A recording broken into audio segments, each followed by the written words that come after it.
My name is Alex Piquero. I'm the chair of the Department of Sociology and Criminology, as well as the Distinguished Scholar of Arts and Sciences at the University of Miami in Coral Gables, Florida. I think what has caught my motivation over the last 18 months is probably what's caught everybody's motivation for good reasons and unfortunately really bad reasons, and that's the COVID pandemic. That continues to rear its head. And I think it's going to be rearing its head on all sorts of social problems and crime problems over the foreseeable future, as best as I can tell.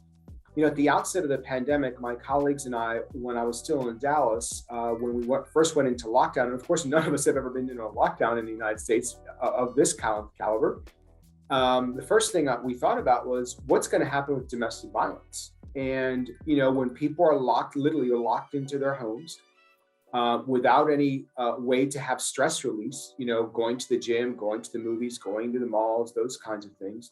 And then you add to that increases in alcohol use, which we started to see at the onset of the pandemic, as well as opioid use, both of which have been documented by the council and its research team.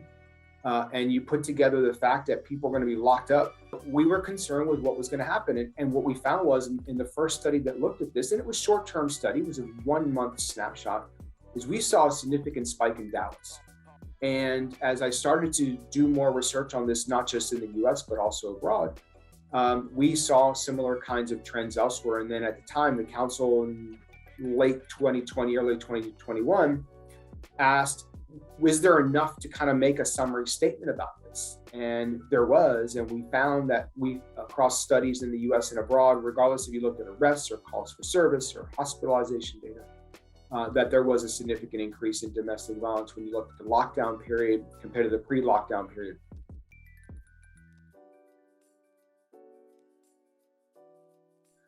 I have spoken to several mayors and state officials, and here in Miami, as well as in Dallas and other places, about what you can do. And I think that the short, medium, long term is the kind of approach we can take. There are things that we can do right now that are evidence-based. For example, gun violence interrupters, working in hospitals as well with gunshot victims.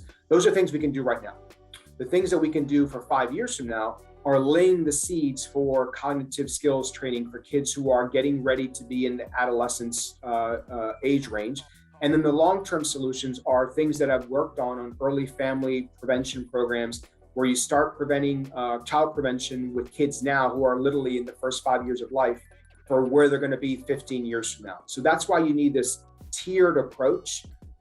And these programs and these strategies are evidence-based, they're translatable, they work in different cities around the United States. And these programs do not make the problem worse. The thing is that we need local leaders, not just to put the resources behind it, but also have the political capital and to say, we're going to do this and this is why we're going to do this. The George Floyd incident on May 25th, 2020, when he was killed, really force the criminal justice system, not just policing, that's where a lot of people were focused on, but it was their whole real system, to think about, is this the right way we go about doing our business? One thing that I was really worried about and have been worried about is the movement to defund the police. We are going to have a police force in this country. That's going to happen because you got to call someone when something happens. Over years, police have had more and more and more things dumped on their lap. They were enforcing violations of people wearing masks because there's no other agency to do it. Do you think police officers want to go tell people to put on a mask? That's taking them away from their job, in my opinion, to go do something that's not necessarily a job. But that's what's happened. More and more has been dumped on police.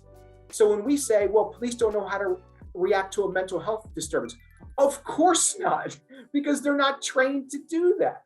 It is not that simple. And I think what we have in the world is people think things are so simple. They're either this or they're this. And that's not the way criminal justice operates, whether it's the police or the courts or the correction system. It is much more complicated and much more nuanced than that. I get that people want things to change. I get it. I want some of those same things as well. But we have to plan for those things, and then we have to resource those things and then scale them up. That's the hard part that people don't want to pay attention to, and don't understand how difficult it actually is.